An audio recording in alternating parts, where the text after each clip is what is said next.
और इस वक्त की बड़ी खबर दिल्ली से आ रही है, जहां कुछ देर बाद सीजेपी की सरकार के साथ बैठक है। कॉन्स्टिट्यूशन क्लब में द्विपक्षीय बैठक होगी। बैठक में भाग लेने पहुंचे जेपी नड्डा। सीजेपी के प्रतिनिधियों से वो बातचीत करेंगे। केंद्रीय मंत्री जितेंद्र सिंह भी बैठक में मौजूद रहेंगे। प्रधान के इस्तीफे से पहले से तय थी यह बैठक। प्रधान के इस्तीफे पर सीजेपी अड़ी थी। आपको बता दें कि यह बैठक होने वाली थी। इससे पहले भी जब कॉकरोच जनता पार्टी के प्रवक्ता जेपी नड्डा से मुलाकात करने के लिए पहुंचे थे, तो उस दौरान भी बैठक हुई थी और एक बैठक और होने वाली थी, जो यही बैठक थी। यह बैठक पहले से तय थी। अब सीजेपी के जो प्रतिनिधि हैं वो बैठक करेंगे, मुलाकात करेंगे, बातचीत होगी। कॉन्स्टिट्यूशन क्लब में यह द्विपक्षीय बैठक होने वाली है। केंद्रीय मंत्री जितेंद्र सिंह भी बैठक में मौजूद रहेंगे। और तमाम प्रतिक्रियाओं के बीच प्रमोद तिवारी ने क्या कुछ कहा, वो भी आपको सुनवाते हैं। सुनिए। मुझे एक लाइन में कहना हो तो मैं यही कहूंगा, झुकता है मोदी, झुकाने वाला हिंदुस्तान का युवा और राहुल गांधी चाहिए। मैं साफ कर दूं, ये युवाओं की जीत, वरना 12 साल में किसानों पे लाठियां चलवा के इसने सैकड़ों जान ले ली। ये वही है जिसने, मोदी ने इस्तीफा देना तो दूर रहा, इस्तीफे पे बात नहीं की, महिलाओं पे जुल्म हुए। पर पहली बार इस देश का युवा जाग गया। कश्मीर से कन्याकुमारी तक जब मोदी के इंटेलिजेंस ने कहा, याद है, रात में फोन करता है आजकल 12 बजे, ट्वीट, यानी कि रात भर नींद नहीं आती थी उसको। मैं सिर्फ इतना कहना चाहता हूं कि ये मोदी युग के तानाशाही युग का, मोदी युग के तानाशाही युग का समाप्ति का शुरुआत है।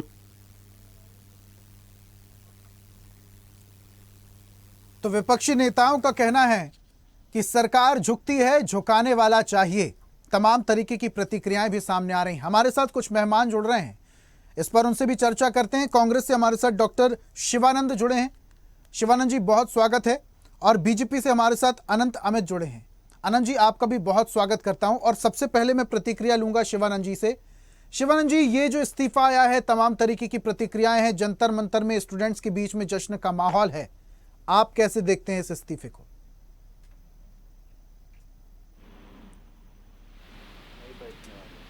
शिवानंद जी, सुन पा रहे हैं? आवाज आ रहा है मेरा? जी सर, बोलिए।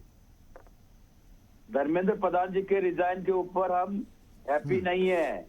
युवा युवती को पीटा गया, महिला के ऊपर कपड़ा फाड़ा गया। शर्म आना चाहिए नरेंद्र मोदी सरकार को। नरेंद्र मोदी जी रिजाइन दीजिए।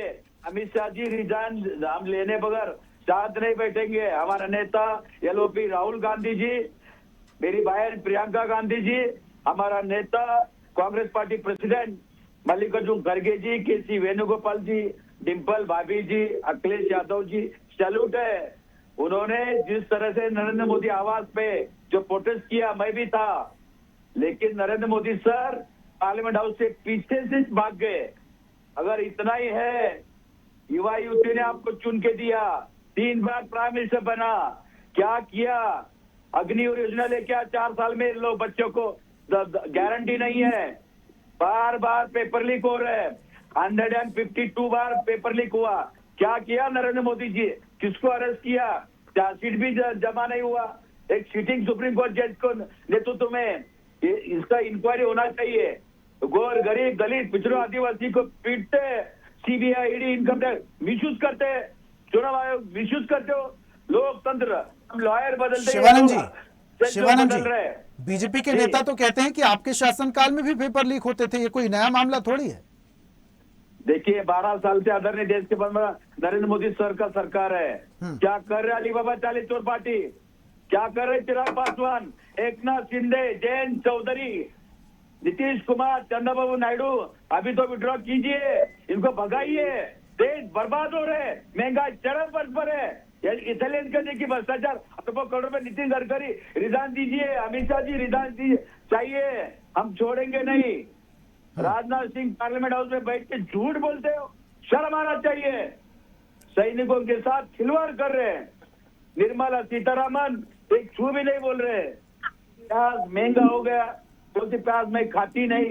अरे गोर गरीब दलित पिछड़ों आदिवासी को पीट रहे, मार रहे। किसान को दिल्ली हरियाणा पंजाब का किसान दिल्ली आने नहीं दिया, लेकिन लाल किले पे अडेक्स पहुंच गया। शर्म आना चाहिए। मैं गौर निंदा करना चाहता हूँ। धर्मेंद्र प्रधान जी को इतना ही नहीं, उसको अरेस्ट करके 302 में अरेस्ट करना चाहिए।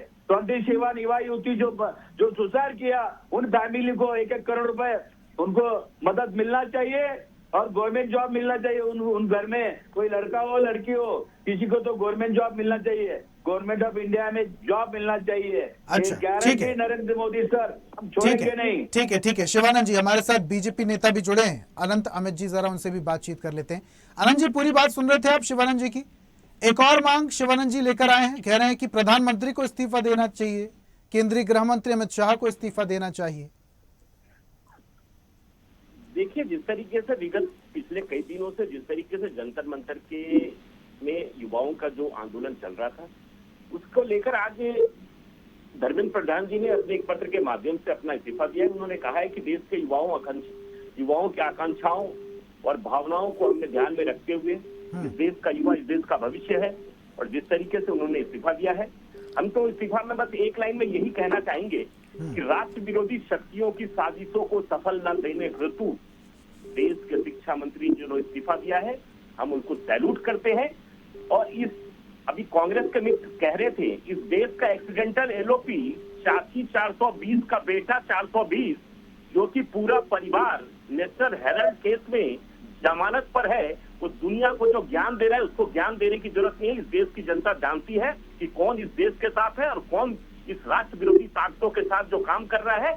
और जहां तक माननीय नरेंद्र मोदी जी के इस्तीफा का सवाल है, आज तक क्या कभी किसी ने कोई शिक्षा मंत्री ने इस्तीफा दिया था क्या? हमने एक नजीर पेश करने का काम किया है, और युवाओं के भविष्य को ध्यान में रखते हुए आप चिंता मत करिए। ये जो हमारा युवाओं के लिए जो काम था, छात्रों के लिए काम था, सरकार निरंतर करती रहेगी। इस देश के युवाओं, इस देश के छात्रों के साथ हमारी सरकार है, उनके साथ हमारी पूरी संवेदना है। इस देश के छात्रों को हम ये आपके माध्यम से कहना चाहते हैं कि चिंतित और हताहत होने की जरूरत नहीं है। विपक्षी दल हताशा और अपनी आकांक्षाओं को पूरा करने के लिए इस तरीके से आपको उकसाने का काम कर रही थी। आप किसी के बहकावे में ना आए। सरकार आपके साथ है, सरकार आपकी चिंता कर रही है और करती रहेगी। जिस तरीके से देश आगे बढ़ रहा है, बढ़ता रहेगा। और जो भी चीज आपकी प्रक्रिया है, सरकार बहुत गंभीर है और सरकार निरंतर जो भी लोग दोषी हैं उनके खिलाफ। आनंद जी, आप ये कहना चाह रहे हैं कि धर्मेंद्र प्रधान के इस्तीफे को ये माना जाए कि सरकार स्टूडेंट्स के साथ है। मैं एक बात आपसे और समझना चाह रहा हूं, और इस सवाल पर सभी की निगाहें हैं, अगला शिक्षा मंत्री कौन? देखिए, ये तो सरकार का निर्णय होता है, माननीय प्रधानमंत्री जी का अधिकार है और ये संसदीय दल तय करता है। ये तो प्रधानमंत्री जी का है, प्रधानमंत्री जो भी बेहतर होगा वो करेंगे। और जिस तरीके से माननीय विगत 12 वर्षों में प्रधानमंत्री जी ने पूरे देश के विकास के लिए, युवाओं को विकास के लिए, छात्रों के विकास के लिए जो काम किया है, और कांग्रेस जिस तरीके से आरोप लगा रही, कांग्रेस को 68 से लेके और कांग्रेस के शासनकाल में 68 बार पेपर लीक हुए। कल पंजाब में विगत 3 दिनों में 3 पेपर लीक हुए, कर्नाटका में 2 पेपर लीक हुए, तमिलनाडु में लीक हुए, झारखंड का जेपीएससी को पूरे छात्रों ने घेर रखा है। तो झारखंड में तो कांग्रेस और झामुमो की सरकार है। क्या झारखंड का मुख्यमंत्री इस्तीफा देगा? क्या कांग्रेस के मंत्री इस्तीफा देंगे? क्या जेपीएससी पूरा गिरा पड़ा है जेपीएससी पेपर लीक को मामला को लेकर। तो तमाम ऐसे मुद्दे हैं। लेकिन जो हम दिल्ली की बात कर रहे हैं, दिल्ली के छात्रों ने जो भी, और हम छात्रों से बार बार कह रहे हैं, जिस तरीके से अभी 1 बजे दिल्ली के सेंट्रल डीसीपी ने प्रेस कॉन्फ्रेंस करके कहा है कि इस आंदोलन के अंदर अवैध तरीके से कुछ उग्रवाद। अच्छा, लेकिन अनंत जी, अगर मैं जंतर मंतर की बात करूं तो अभिजीत दीपके ने 2 मांगे और रखी हैं, जिसको लेकर अब सरकार को फैसला लेने की तरफ हर कोई टकटकी लगाए बैठा है कि सरकार इसमें कब हस्तक्षेप करने वाली है। इस पर मैं करूंगा बातचीत आपसे, लेकिन कांग्रेस नेता पवन खेड़ा की प्रेस कॉन्फ्रेंस है, जरा दर्शकों को वो सुनवा देते हैं कि वो क्या कह रहे हैं। Youth of this country, the students of this country, they have sacked the education minister of India. Dharmendra Pradhan कौन थे? धर्मेंद्र प्रधान एक प्रतीक थे, एक सिंबल थे इस देश की बहुत निम्न स्तरीय शिक्षा प्रणाली के, इस देश की बेरोजगारी के, इस देश में शिक्षा विभाग के भ्रष्टाचार के, पुलिस बर्बरता के और सरकारी संवेदनहीनता के प्रतीक थे. He was a symbol of corruption in education. He was a symbol of the failing education system. He was a symbol of paper leaks. He was a symbol, recently of course, of police brutality, of apathy of the government of India. But let's be very clear, he was just a symbol. लड़ाई सिर्फ symbol से नहीं थी, लड़ाई सिर्फ symbol से नहीं है, लड़ाई सिर्फ सिंबल से नहीं रहेगी, ये लड़ाई सिस्टम से थी, है और रहेगी. उस सिस्टम से, जिस सिस्टम ने 21 जानों को लील लिया, a system which forced 21 people to commit suicide in few months, 93 students to commit suicide in 5 years. It is that. Congress नेता पवन खेड़ा, लेकिन समाजवादी पार्टी के मुखिया अखिलेश यादव की भी प्रतिक्रिया आ गई, वो भी जरा सुन लीजिए. लेकिन इधर जो एक खबर आई है वो ऐसी खबर है, खासकर नई पीढ़ी के लोगों में ऊर्जा भर दी है. जहां जहां जैसे जैसे खबर पहुंची है, लोगों ने खुशियां मना ली. ये जिद क्यों थी आखिरकार? अगर यही करना था तो बच्चों से बात करके, बुला करके ये फैसला पहले ही ले लिया जा सकता था, और तब ले लेना चाहिए था, क्योंकि जब बच्चों की जान गई है कईयों की, और सरकार ने खुद स्वीकार किया था कि परीक्षा का पेपर लीक हुआ है, आपने अधिकारी बर्खास्त किए, आप मैनेजमेंट के लिए लगे रहे, हालांकि कैमरे के सामने आप बोलते थे, लेकिन जिंदगी की ताकत को देख करके आपको अपना मोबाइल भी टेढ़ा करना पड़ गया, और मोबाइल टेढ़ा कर करके आपको अपनी भाषा, अपना व्यवहार, अपनी भाषण देना पड़ा, और एक बार नहीं 2 बार देना पड़ा, क्योंकि नई पीढ़ी के लोग रात में भी जगते हैं, तो रात में भाषण दिया. वैसे तो 8 बजे भाषण होता है अक्सर, इस बार तो रात के 12 बजे के लगभग भाषण हो रहे हैं. ये बड़ी जीत है नई पीढ़ी के लोगों की, और सरकार को ये बात समझ लेनी चाहिए कि परीक्षा को लेकर के, शिक्षा को लेकर के, और कौन सी शिक्षा, प्राइमरी एजुकेशन से लेकर के हायर एजुकेशन तक पर सरकार को बहुत गंभीरता से सोचना पड़ेगा.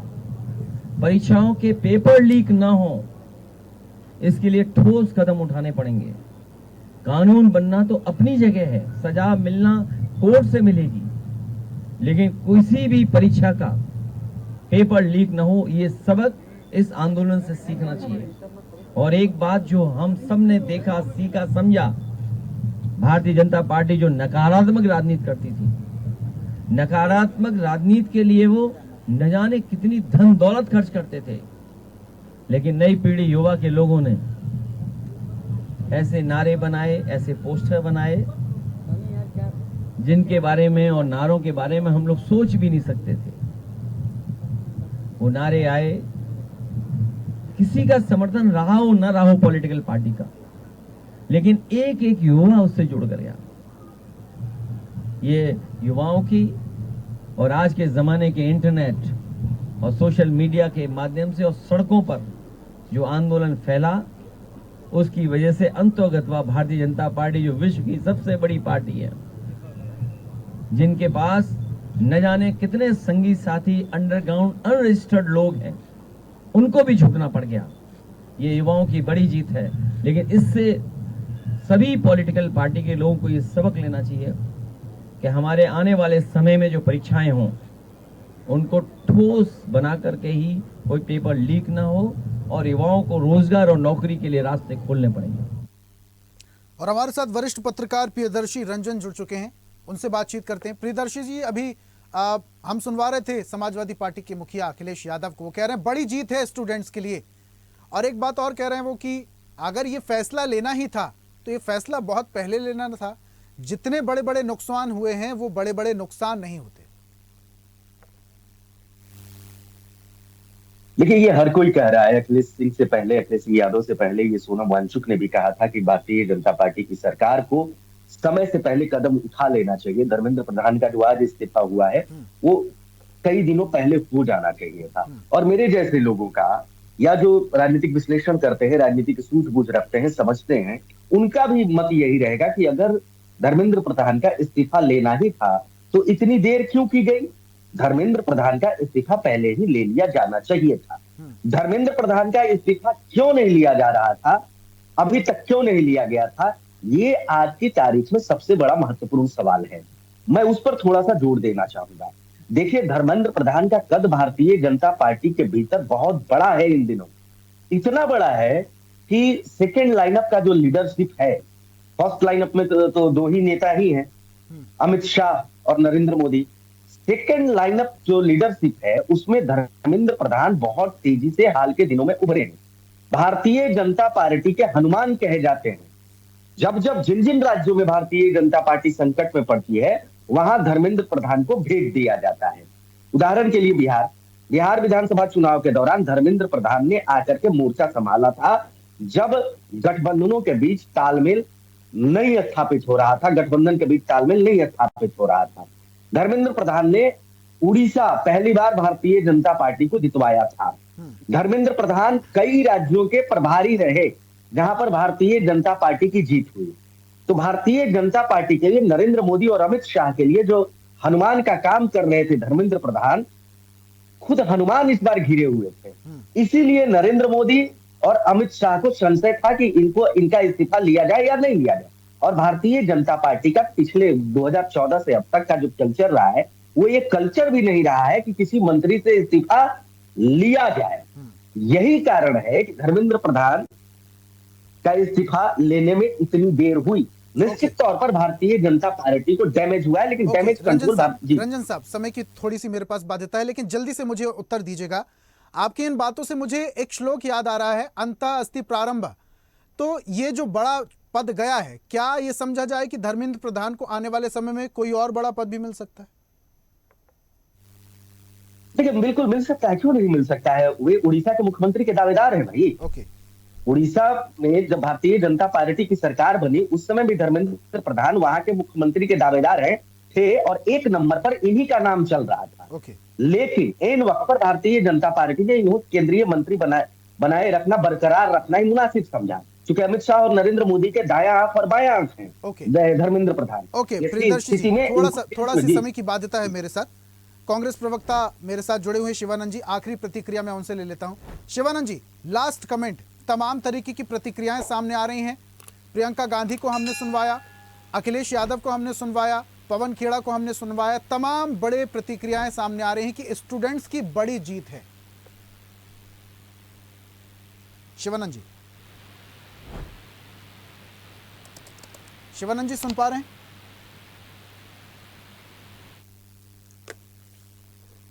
शिवानंद जी से संपर्क नहीं हो पा रहा है, लेकिन आपको बता दें कि प्रधानमंत्री नरेंद्र मोदी को इस्तीफा धर्मेंद्र प्रधान ने भेज दिया है। जंतर मंतर में जश्न का माहौल है, स्टूडेंट्स जश्न मना रहे हैं, लेकिन अभिजीत दीपके कह रहे हैं कि जो और दो प्रमुख मांगे हैं उनको भी सरकार को मानना पड़ेगा। अभी फिलहाल अपडेट यह है कि प्रधानमंत्री से केंद्रीय गृह मंत्री अमित शाह मुलाकात करने के लिए गए हैं और जेपी नड्डा और धर्मेंद्र प्रधान की मुलाकात तय हुई है।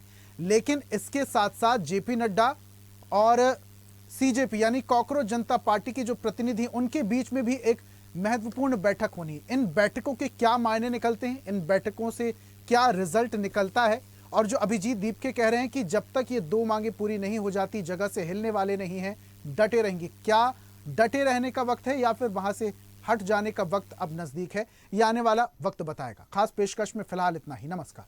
और ऐसी ही ताजा खबरों के लिए लाइक, फॉलो और यूट्यूब पर सब्सक्राइब कर बेल आइकन जरूर दबाइए और हर अपडेट के लिए विजिट कीजिए स्वदेशलाइव.com।